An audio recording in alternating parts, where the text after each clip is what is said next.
So I'm super happy to have a webinar and a lot of guests today and talk about one of the topics we love talking about, which is strategies to expand in Europe and to be successful. And we have a lot of experts today, so you're very lucky. I'll try to be efficient and we'll go really into it. So uh, the team, please present yourself. Natalia, you go first. Thank you. Thank you very much. It's lovely to have you all. My name is Natalia. I'm here with Avask. Avask is a company that specializes in international taxation. So during your expansion, it's always going to come up in conversation. What taxes do you need? Where do I need to register? What is it? What do I need to do with my company? So that's what I'll be covering today, and answering any questions that you might have. Thanks, great. Piers.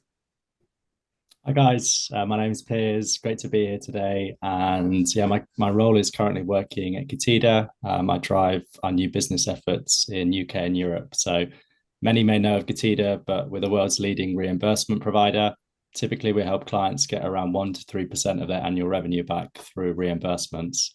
And that's issues such as damage, loss, disposed stock, overcharge fees, and other discrepancies that occur within FBA. So we're very much in the world of helping sellers improve cash flow and profitability, which is a big topic at the moment. And then before Getida, I was at Thrasio and was on the business development team. So we reviewed lots of businesses there and we bought quite a few as well. So managed to learn a fair bit around what drives profitability and also some easy things to fix within businesses. So looking forward to leading into that experience today and yeah, looking forward to talking to you all.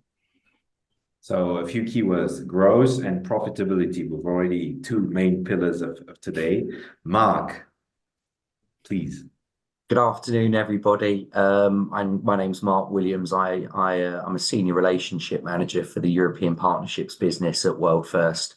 We're fortunate enough to have established partnerships in place with all of the respective companies on the webinar today, and we've been an approved Amazon PSP since 2006. For those of you who don't know World First, we essentially provide local accounts in multiple currencies around the world to enable marketplace sellers to be able to collect revenues and manage payments locally in real time and at low cost, as well as obviously managing the complexity of foreign exchange that naturally arises from selling products multinationally. Thanks, Mark. So we're very happy also to have Drew with us from Amazon. Drew, can you give us a bit about, the company Amazon? What is it? Well, happy to. I'm glad you asked. Good afternoon, everyone. Happy to be here. I'm Drew, working with Amazon, and I think one-line description for my job would be I'm a problem solver on behalf of the customers. Whether the problem is about growing or whether the problem is about expanding across multiple countries or about bringing your products very easily to customers across 30, 40, 50 different countries across the board. These are some of the examples of the kind of problems that we try to solve. And I like to think that we are a specialist in that now. Happy to talk more about it on how we are trying to make it super easy to expand across in Europe. So can you give us in 2 words the Accelerator program of Amazon a bit for the audience? In a few words. Yeah, actually, I would, Jerome, if you're okay, I would say 3 words, and it's numbers. 2, 300. It's 2 clicks in less than 3 business days, and we give access to more than 100 million customers in that time frame, and that's all it takes. That's a one-line summary of what European Expansion Accelerator is all about. Easily accessible on Amazon tools across the board. Any seller working with Amazon can expand to all of the EU stores that we have, and you get access to at least 30 different countries of customers across the board. Simple thing needed is just come visit the page, 2 clicks, wait for less than 3 days, and you receive a confirmation email that you are starting to sell. And after that, the control is yours.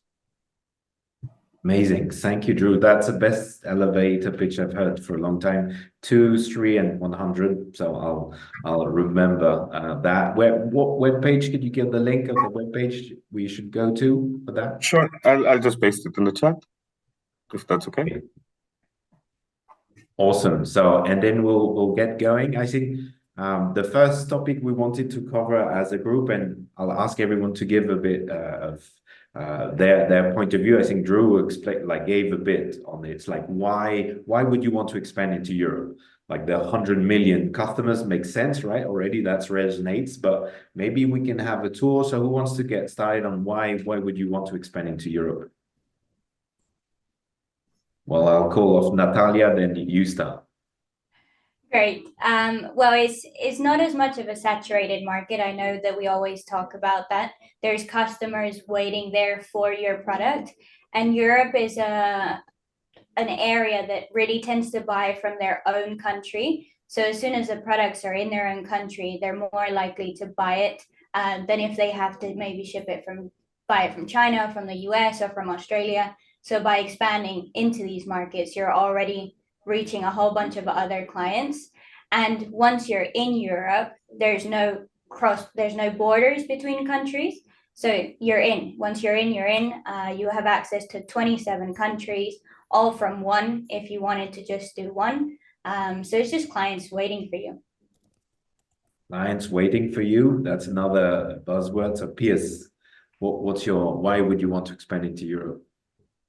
If I could highlight one observation that we're seeing a lot in the last sort of 12, 18 months is that international expansion on Amazon kind of does make as easy as humanly possible for sellers to do with the, the reviews and all of the kind of IP that comes with your listing in one marketplace porting over to another. So, years ago, product launch probably was the one thing that people would think about, first when you're talking about expanding and growing your business. But nowadays, product launch has become a lot harder. It's become a lot more competitive. It's become a lot more costly. So, of course, if you're trying to launch products, but not all those products are working out, it's very easy to get demoralized and demotivated when you're spending a lot of time on developing those products and you're putting a lot of money behind them.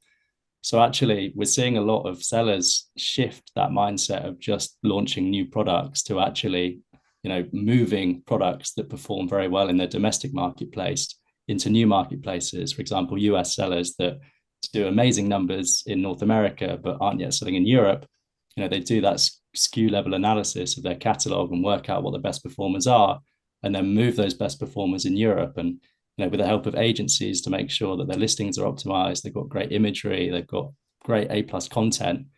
Typically within 6 to 9 months of launching, they're kind of at the point where they're breaking even and sometimes even profitable. So, there's a great opportunity, and Amazon makes it, like I said, quite easy for sellers to look at international expansion and really drive meaningful increased revenue and profitability for businesses. Yeah, so untapped opportunities. Great, thanks, Piers. Mark, from your side, why would you want to expand into Europe? I think Natalia and Piers have done such a good job covering off the benefits there that there's not too much more I can add. But what I would say is that when you're an online business, there is an opportunity to trade truly without barriers. You have the opportunity to be visible to and engage a truly global market. And Europe buys more product from the UK than any other region. There are very few restrictions. There are minimal time zone differences. And as Piers has just covered off there, if you're using Amazon as a marketplace, then there really are all of the tools that you need to be able to start to market your product and your business to new countries and territories. Frankly, if you're only focusing on domestic sales growth, then you're just unnecessarily restricting yourself. If you have an ambition to grow and scale to a certain size, you have to always be looking at what the next new market opportunity is for you to maximize your revenue growth.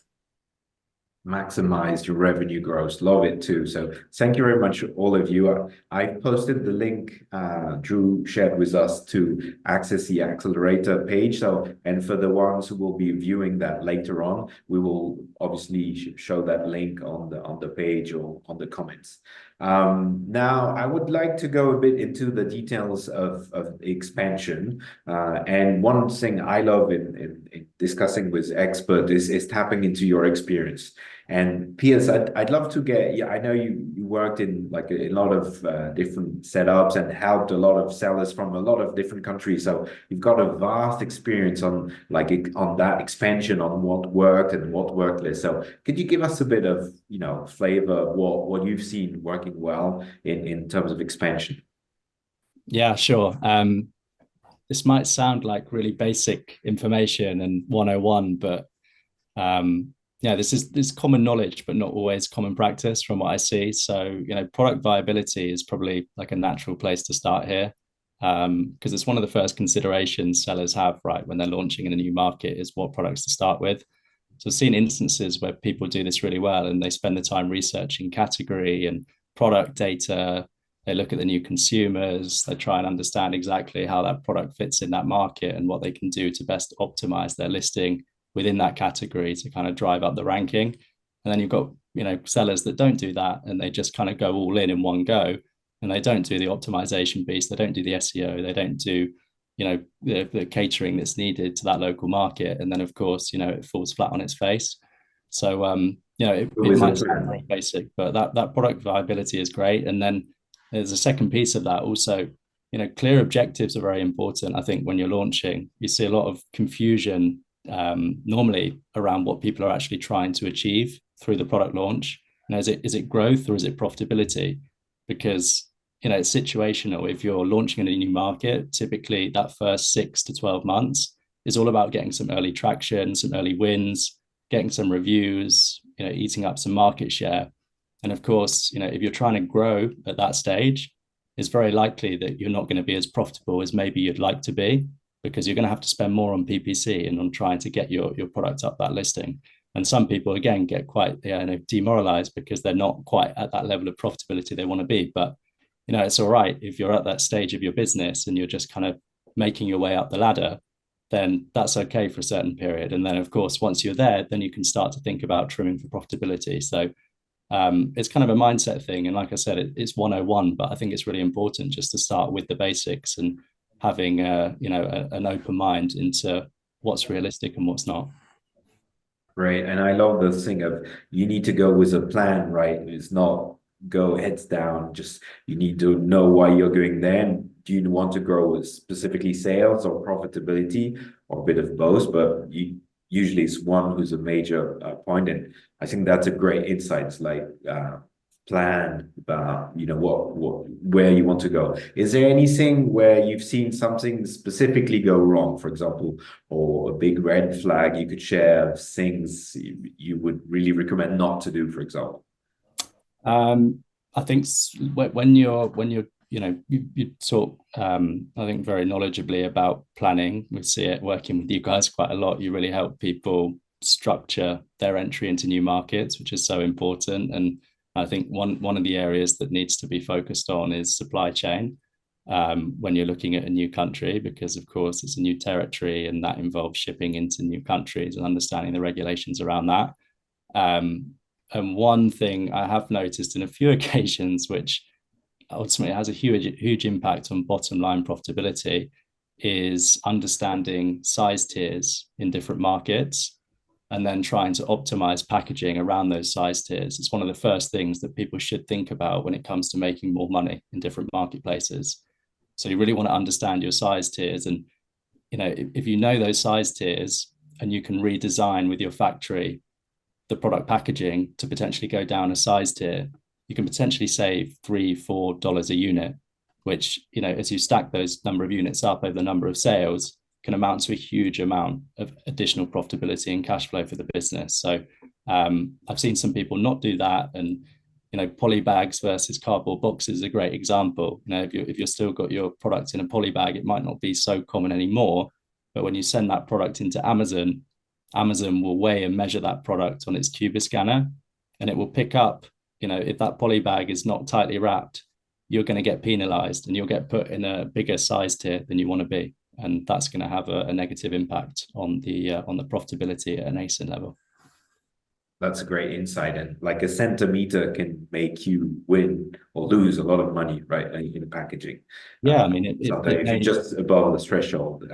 I see a few questions are coming in. Great. Put your questions in and we'll come at the end. We have 20 minutes to answer those questions, but you can already write them down. Thank you very much for that. Now we'll move into like some example of peers you shared. One thing you do a lot is revenue recovery, right?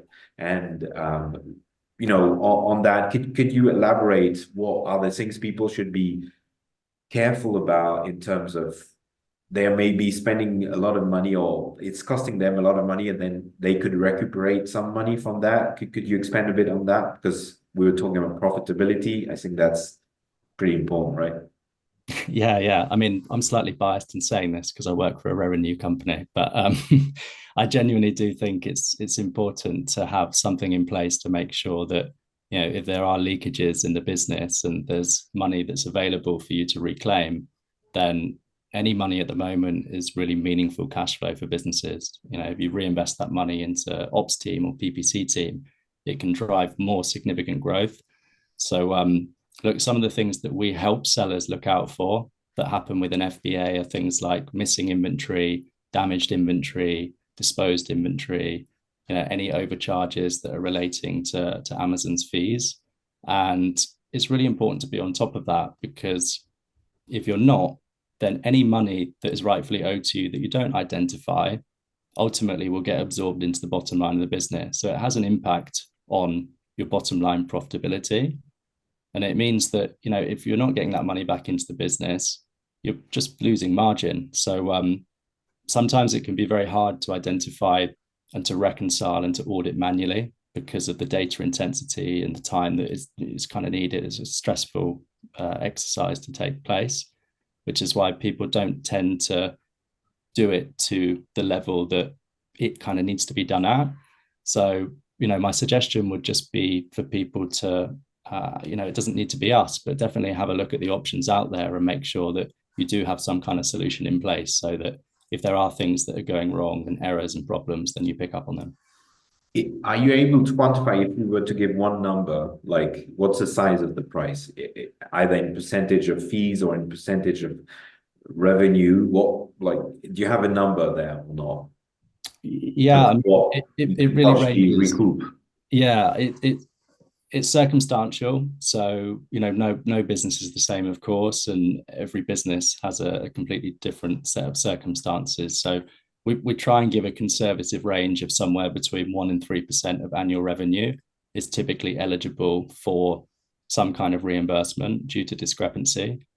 So you can look at that at a revenue level or on a transaction level. So for every 100 transactions, there might be 1 to 3 discrepancies within that time.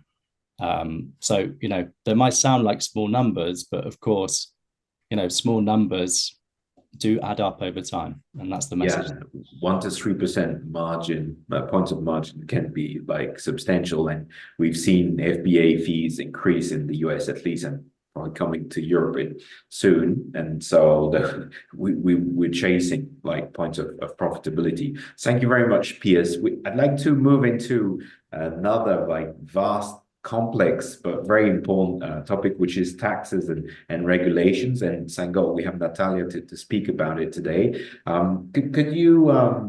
Could you share a bit of wisdom and what you see as very important for brands? We have already questions about VAT and like how can you make that complex topic as simple as possible for everyone to understand what it takes and what they should be careful about?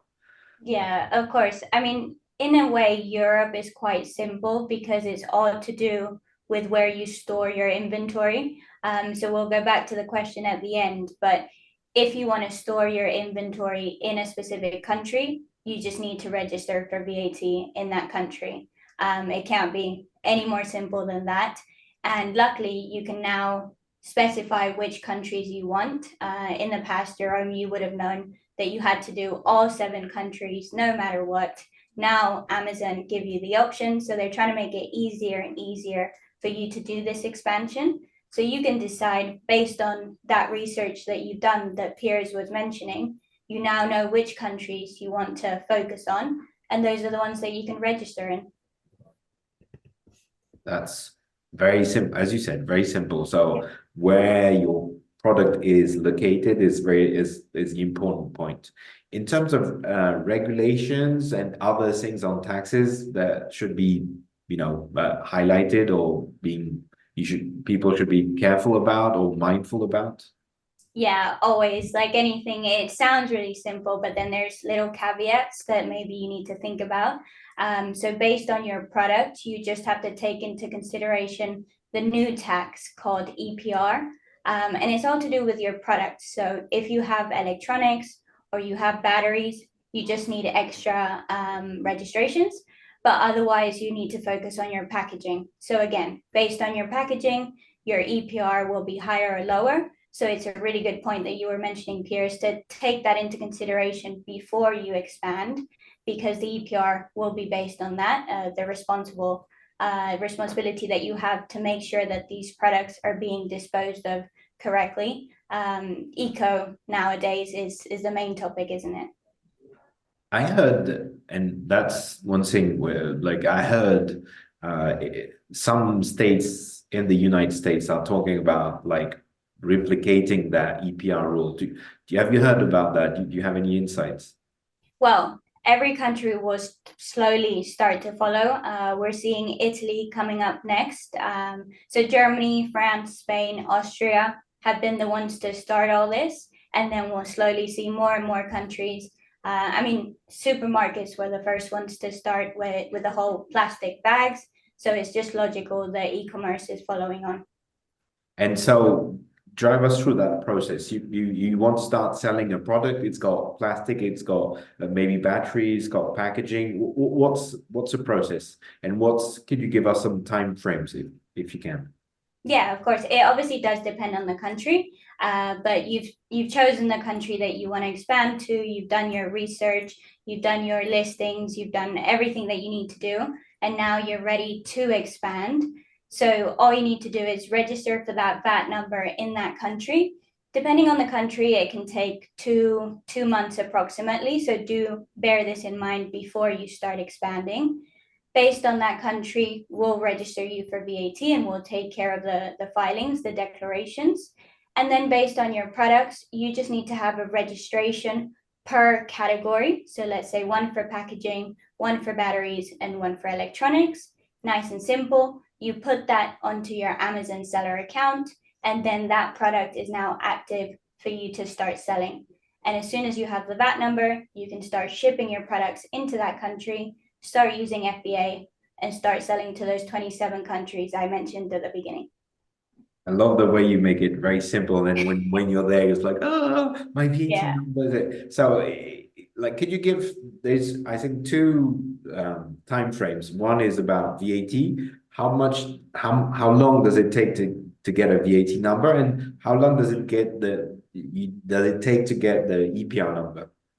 EPR, again, depends on country and category, but give yourself a margin of, again, the 2 months. We can register them simultaneously, so you don't have to wait for your VAT to then register the EPR, which is great. We can do both processes at the same time, so you're gaining time there. And then in 2 to 3 months, just to give it a bit more margin, you can then have all those numbers and start selling. So when you're doing your research, just bear in mind these timeframes so that it doesn't catch you off guard and you're ready to sell once you've got all the registrations in place.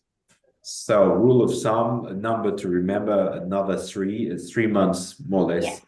You have to have that buffer before you will be able to sell. One thing to highlight is that if you don't have those numbers like VAT number or EPR number inside your Amazon seller account, the system will block your account. So you can't fool around or play around, is that you really need to have them, but otherwise your adventure will stop very early. One last question for you, Natalia, is the responsible person. So we're all very responsible person, but in your world, responsible person has a specific meaning. Could you elaborate a bit on that, and who would need a responsible person and when?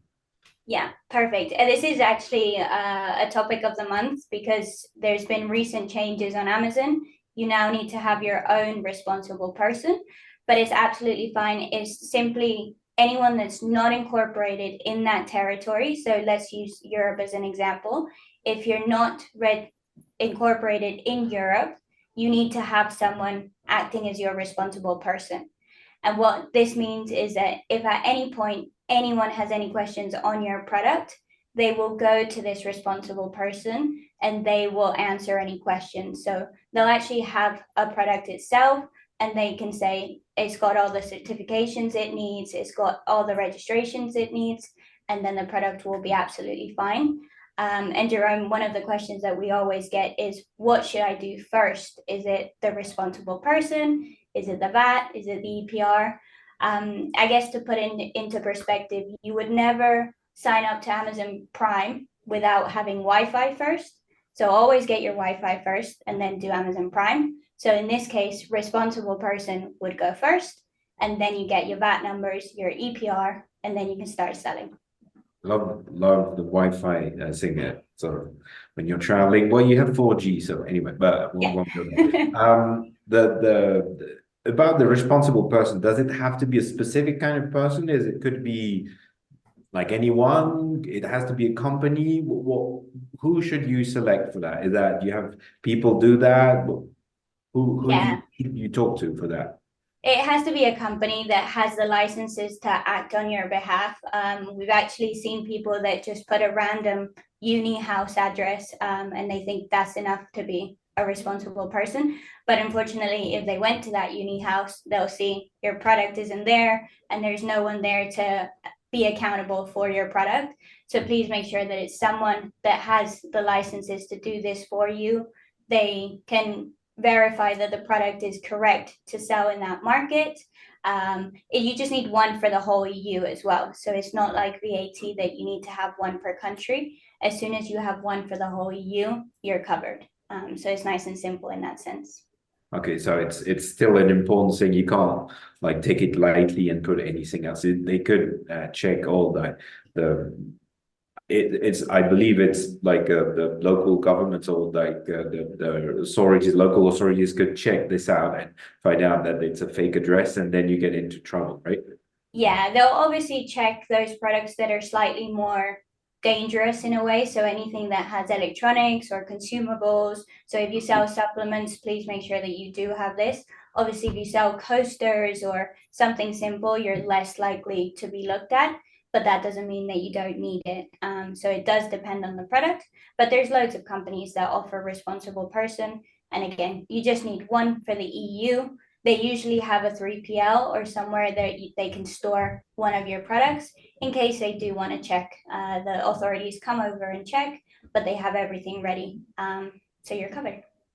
Awesome. Well, thank you very much, Natalia. You do make this complex topic look really simple and nice. So well done. I'm glad. It's not the funnest of topics, so anything we can help with, I'm glad to do so. You can't just use Jerome's address for the responsible person. No, don't do You that. can't. No, you can't. So, and I won't be sharing it. So, anyways, happy to help anybody, any of us. So we're getting into another very exciting topic, which is financial considerations. So we've gone through, why would you want to expand into Europe? Learnings from examples, past experience, learning about okay, you've got money probably sitting somewhere which you can recuperate. Learning about how to get the process of VAT and taxes. Now, there's another complex part, which is in Europe, you've got multiple currencies, there's multiple countries, there's different payments in different currencies and a lot of different things happening. And it's sometimes not easy to navigate that. So thank God we've got Mark, who's going to help explain that to us and see what you need to be careful about and what you should, implement to make savings once again and try to work on your profitability. Thanks, Jerome. Yeah, I think obviously there's a lot to consider for online sellers when they're growing into new countries and territories. And as Natalia has already been through, there's a lot of things that you need to get in place first. I always find when I'm speaking to online sellers that a lot of people take payments into consideration too late down the line, because you're so busy thinking about your product and how you're going to market the product and getting yourself registered and establishing your responsible person, etc. By the time that local store goes live, it's then an afterthought. You're thinking, oh, how am I being paid? And with Amazon as a marketplace, there are inbuilt tools that mean that you can start to collect payments immediately. And Amazon has its inbuilt ACCS product, which automatically converts revenue generated from international markets into your domestic currency, be that pounds, euros, or whatever. But for a lot of businesses, that's not necessarily the most efficient model, because for a number of reasons, it's very beneficial to establish a local account in the country that you're selling goods. And there are a multitude of benefits to that. One of which is the flexibility that it gives you. So you're essentially establishing a local financial footprint. You're establishing a financial presence in that market that you're selling into. And having that local account means that you can connect that account to your Amazon store and you can collect that revenue locally. But it also means that you gain flexibility in the finance management for your business. So rather than that revenue being automatically converted at whatever the margin is that meets your volume thresholds, depending on where you are on that chart, you have then the ability to reutilize that currency. So if you have payables in that currency, and say you're buying product in the currency that you're selling, but it's not your native currency, if you're unable to reutilize that currency, you're doing what we call double dipping in the market. Because if you're buying and selling in euros, but your euros are getting converted into pounds, you're getting hit by a margin to convert those euros into pounds, but then you're having to use another counterparty to buy euros to pay out to supply chain or pay costs. And that's just not efficient. So FX is a cost regardless of what way you paint it. So you want to make sure that you're reducing that exposure to it as much as possible. So by having a local account, you can collect revenues locally, hold balances in the currencies that you're operating in, manage payables, and whatever you need to top up or whatever you don't need, you can then just sell off at a time that works for you. And you can then implement all sorts of risk management tools around that as well. If you want to do some hedging for budgetary certainty, you can do that. If you want to target certain rates, you can do that, right? The other benefit comes into revenue recovery from a tax perspective as well. So many online sellers use an all-encompassing fulfillment service whereby tax is settled upon delivery of product, and obviously you've got a tax that's associated to that product type, etc. As Natalia has already covered off. There are far too many online businesses out there who are writing off revenue because they're unable to reclaim tax on items returned. And the reason that they're unable to claim that tax back is because they don't have a local account. We see it every day, every week, every month, all the time. We get endless inquiries about it. I had one this week. They're actually a Dutch business selling into the UK market. They have a pile of checks from HMRC in the UK that they can't cash because their bank won't accept them and they don't have a local account, right? Really simple solution. Establish that local account. That local account is then compliant for registration for reclaim of tax, and you can very quickly get paid via a faster local payment by that tax office to recover that revenue back into your business so that you can reinvest and deploy that. The important thing. Yeah, sorry, I just wanted, so just for people to be clear, in Europe, you sell with VAT, so you're collecting VAT for the state and you have to pay VAT, but sometimes the government has to pay you back VAT, correct? You're talking about repayment on VAT, on taxes? Yeah, absolutely. So it varies country to country, but it can be difficult to reclaim if you don't have that local account. And if you're, say, a UK business, and you might think that you've got a euro account with a high street bank, and therefore you're able to get paid back from I don't know, the German tax office, for example, into that euro account, that actually doesn't comply. It's not a local account because it's a euro account in London. Right. So it's not a local account. So you need to actually establish a local account. That local account shows a local presence for your business in that market that you're operating in. So we provide these accounts in whatever country. And actually, a lot of our clients, we've got around 100 to 120,000 online sellers that we support on a daily, weekly, monthly basis.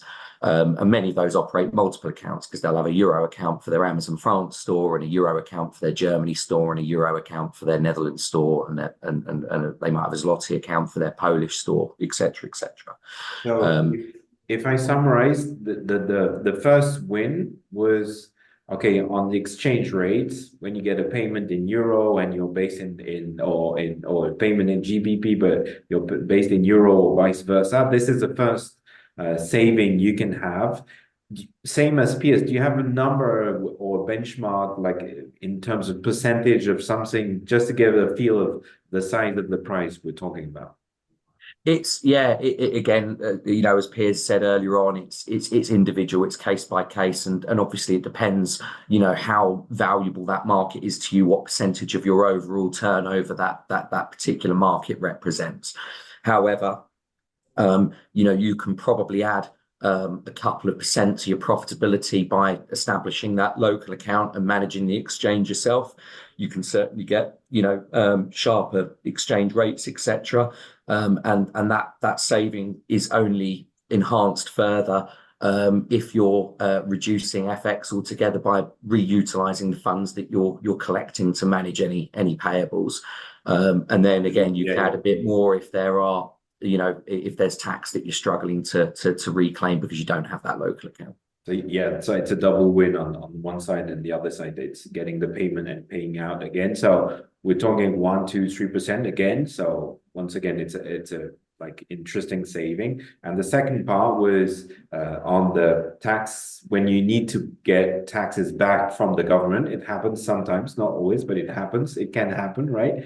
In that case, you're saying that having a local bank account can enable you to get the money back versus not getting anything back, right? So having those banks accounts can provide good, interesting savings. So it gives, like, to the audience, it gives us quite a few things which we can look to leverage and to increase profitability, because you will have understood that expanding internationally and expanding in Europe can be costly, and you need to be careful about your profitability. So I'd like maybe to jump into the questions, because we've got a bit less than 20 minutes now.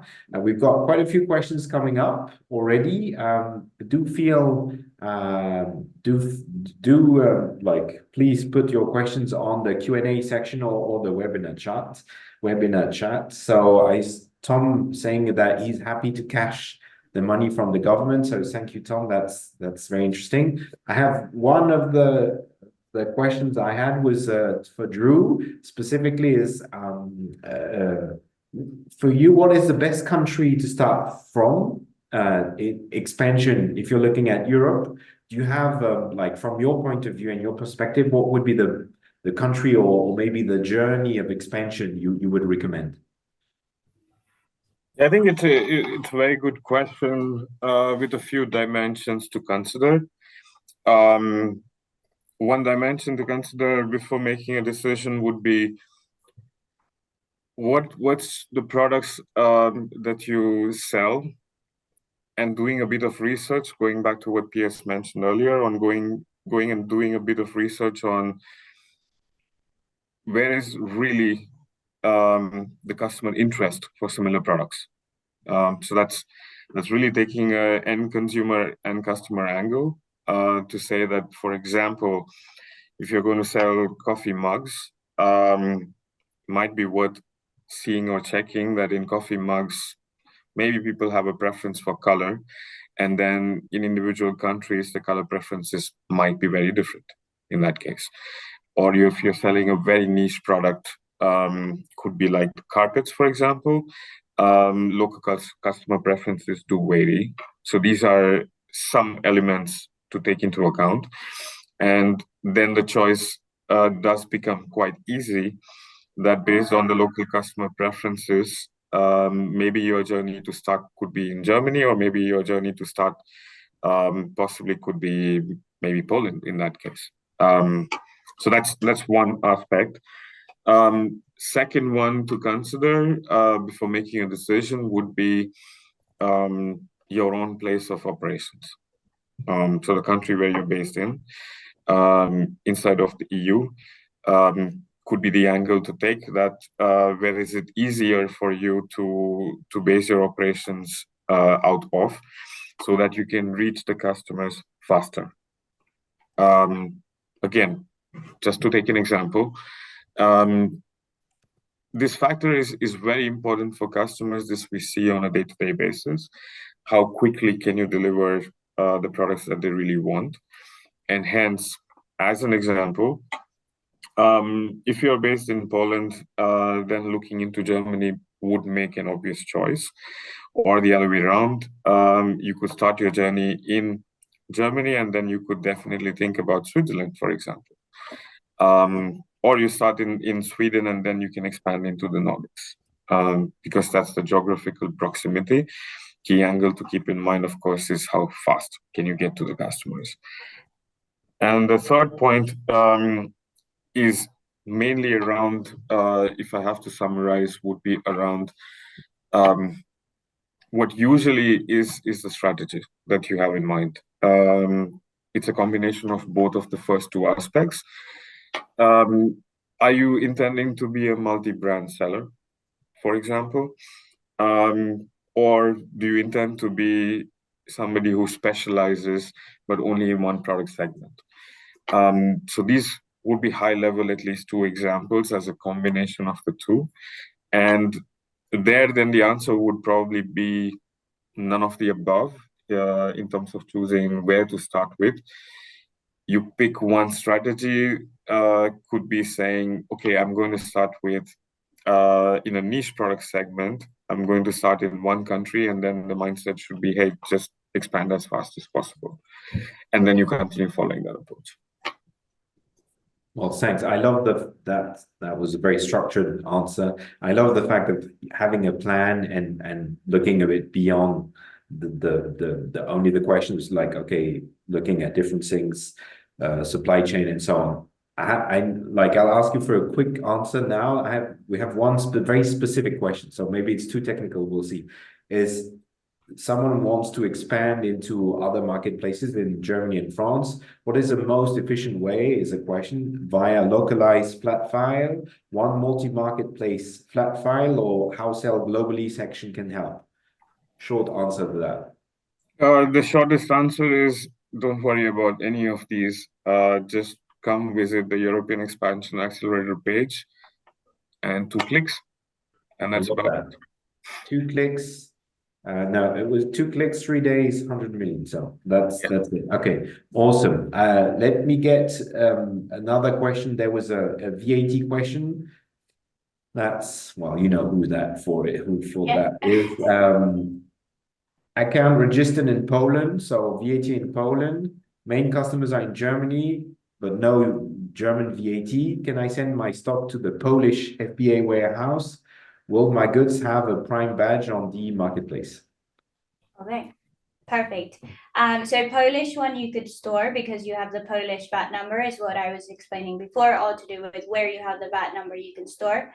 The only thing I'm thinking is what Drew was saying. If you do get that German VAT number, your products can be stored in Germany and will get to the customer much quicker. So if that's where your pool of customers is, it might be worth considering making that little bit extra step, getting that German VAT number. And not only do you get then the Prime badge, but then you also have that really quick shipment to the final customer, which is at the end of the day what they want. So yes, you can sell from the Polish warehouse to your German customers, but maybe consider that extra step. Have a look at the FBA rate card as well. You'll probably cut down in costs, which is what this whole webinar has been about. Cut down costs, make more margins. So yes, it will take an investment to get into Germany, but I think your customers will be much more happier and you'll have way more customers probably as well. Thank you very much. And to Will's question is also about that exact point. I think it's learn from Amazon. In that case, is like start from the customer. Like, what's the best experience for the customer? If you can afford to have local VAT, then the experience for the customer will be better. Therefore, his review on your products better. Therefore, you will rank better and you will grow your sales. One question, I have two questions which are similar about responsible person. Yeah. How to obtain a responsible person license. And second question, so maybe Natalia can answer both in a short and compact way. Yeah. If a US company wants to sell supplements, you mentioned supplements, should the responsible person be only assigned by the US company or also be a specialist on the topic of supplements? So should it be a topical expert or could it be anyone? Yeah, perfect. So how to get the license? You would have to be incorporated in that territory. So it would be 2 steps. You'd first have to have a company in the EU and then get a license. So because of the cost of that, you might want to consider just hiring someone to do it for you that already has the licenses. And to the second question, the responsible person doesn't go directly to the US company. It's not one per company, but it's more per product. So it will be a license or a responsible person for your supplements, then a separate one for every other product that you have, mainly because they check the labeling and they make sure that the actual product itself is good. So it will be by product rather than by company. But do you need someone who's a specialist on supplements or it could be actually anyone? Well, responsible person companies specialize in all the different types of products. Yes, there'll be companies out there that specialize more in supplements than they do in medical equipment, for example, just because it's very different. But Amazon have a great pool of partners that they can refer you over to and maybe find that niche, especially for supplements. I know it can be complicated. So there'll be responsible person companies that can help you with supplements specifically. Amazing. Now I have a question for Piers. How is the calculation for shipping reimbursement done? How is the calculation done? 30 seconds. Good luck. Okay. I'm assuming this means how Amazon's calculating the amount of money that gets reimbursed to the client. So I can talk a bit more about that. The nice thing about reimbursements when we do find discrepancies that have occurred with an FBA is a lot of people think they've just lost out on the cost of goods sold, right? Because you pay for your inventory with your manufacturer, you pay for the shipping, you pay for the entry into the marketplace. Actually, because that product's lost, you've also missed out on the opportunity to sell that product at retail value. What the nice thing is about reimbursements is that when Amazon does recognize they've done something incorrect, there's been an error, there's been a problem or a discrepancy, the reimbursement is actually paid out at the retail value of that product.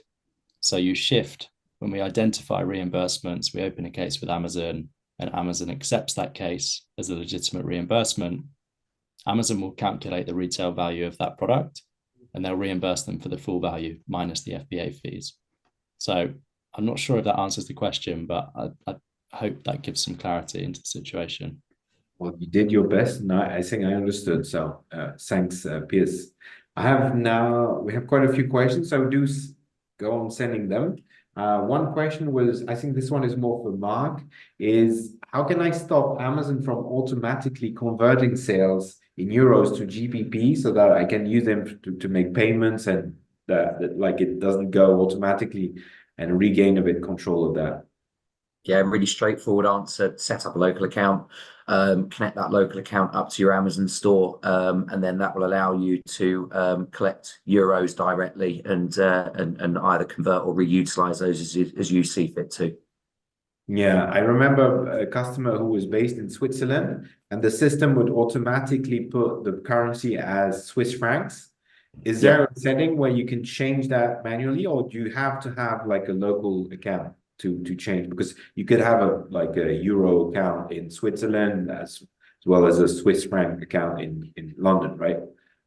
Yeah, I mean, look, ultimately, you just want to establish an account in the currency that you're selling in, and actually, when you're selling in a market like Switzerland, you want to be selling in the local currency, because if you're not selling in the local currency, that may not appeal to your potential buyers. So you always want to be selling in the local currency to maximize the sale completion, and you want to make sure that you've got an account that's capable of collecting those funds. So a lot of Amazon sellers that have grown to a point where they are selling multinationally, generally have accounts in multiple currencies that they use to collect from, and it's nice. It's cost saving, it's efficient, it gives you the added flexibility that you need, and it simplifies management and reclaims of tax.